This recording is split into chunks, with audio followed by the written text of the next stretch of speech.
BRONCHO wants you to feel something, but I don't quite know what something is. I'm sitting here listening to this and it feels like I've heard it before. But what's interesting is that there are moments that really pique my interest, and then the next song will just be completely predictable. And there's a whole load of influence here, from lo-fi, synth, psychedelic, even some house. BRONCHO is a shape-shifting indie band from Norman, Oklahoma, formed in 2010, I believe. The current lineup consists of Ryan Lindsay on guitar and vocals, Ben King on guitar, Penny Pitchlin on bass, and Nathan Price on the drums. Their debut album, Can't Get Past These Lips, came out swinging. It was lo-fi, raw, and noisy. I'm gonna be honest, the word noise here is a really good way to just sum up their music. Everything has some kind of distortion or effect on it, making it sound really gravelly, dusty, and just noisy. If you ever listen to their music, or even just listen to this album, I think you're gonna kind of understand what I mean. And from there, they got a bit slicker with Just Enough Hip to Be a Woman, which came out more polished, evolving their sound once more. To be fair, you've probably heard BRONCHO without even realising it. HBO shows, adverts, and that one playlist that makes you feel a little bit cooler than you actually are. It's true. But now they're back with Natural Pleasure, 12 tracks long, running at about 41 minutes. I got this quote about the new album: "An odyssey of sound, a kaleidoscopic dreamscape, where lo-fi textures collide with psychedelic wonder." Psychedelic wonder. I wonder who came up with that nonsense. Jokes aside, is that an accurate statement? Yeah, kind of. It dives into lush atmosphere whilst keeping that raw, gritty noise. It's an album about self-reflection and love.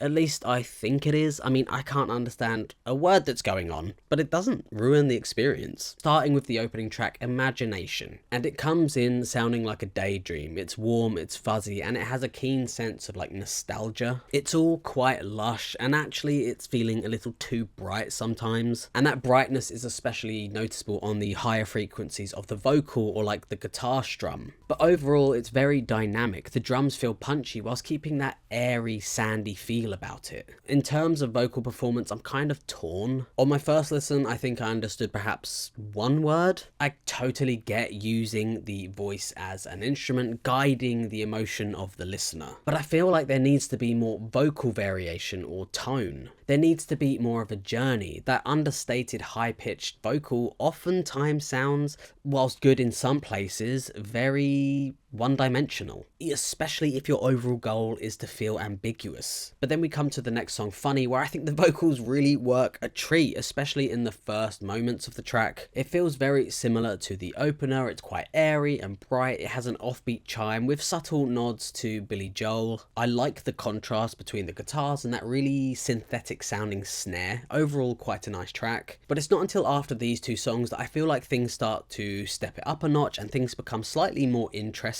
The song Cool comes in with this heavy drum groove teased by the subtle hi-hats. Surely is an analog song with a slight duet, very minimal, something you might hear on an Angus and Julia Stone record. Another standout is Get Gone, which is quite a memorable track and one of the more standouts for me. It blends this four to the floor vibe with this indie, psychedelic, almost sci-fi texture. Something that really wouldn't feel that out of place on a night out, and I'm actually really enjoying this style. I kind of wish there was more of this. It's quite interesting. Alongside all these like interesting tracks, you have quite bland tracks as well, even some leaning towards bad a little bit. Like Way Out of Magic kind of sounds out of tune, a bit lazy, like it just kind of feels unfinished to me. Or take the song I Swear, which is trying to mirror the style and feel of Class Historian, their breakout song, but it just kind of lacks that tempo or a catchy hook. And similarly with I Think I'll Pass, it's kind of okay, but to me it feels kind of forgettable at the same time. Despite the lyrics being kind of ambiguous or, you know, not being able to understand them, the album does actually touch on some quite deep and personal topics. There's the heartfelt ballad You Got Me about becoming a father, the transformational effect of caring for another life essentially. A tender promise from Lindsay here, you got your mum and you got me. It's a very stripped back song, allowing special moments to come with the vocals. But the snare drum is weirdly harsh, becoming the centre of attention.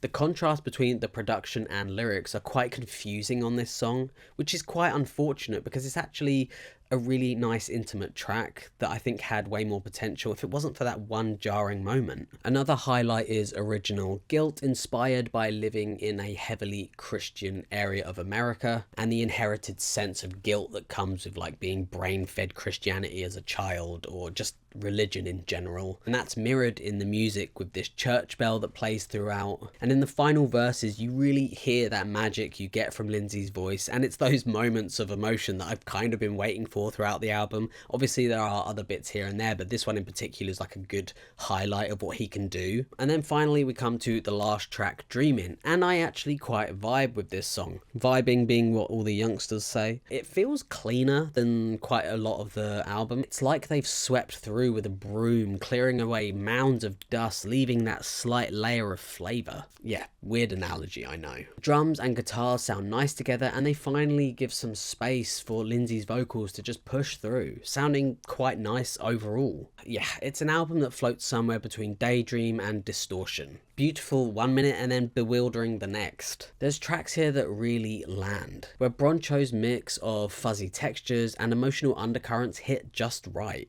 And then there's a few moments that feel a bit undercooked, or let's be honest, just kind of forgettable. Still, there's something endearing about how noisy and messy it is. It doesn't feel like they're trying to be perfect, and I think it works for them. So overall, I think I would give this album a 7 out of 10. Thank you so much for watching. I really appreciate it. Let me know what you thought down below, and hopefully I would love to see you on the next one. So adieu.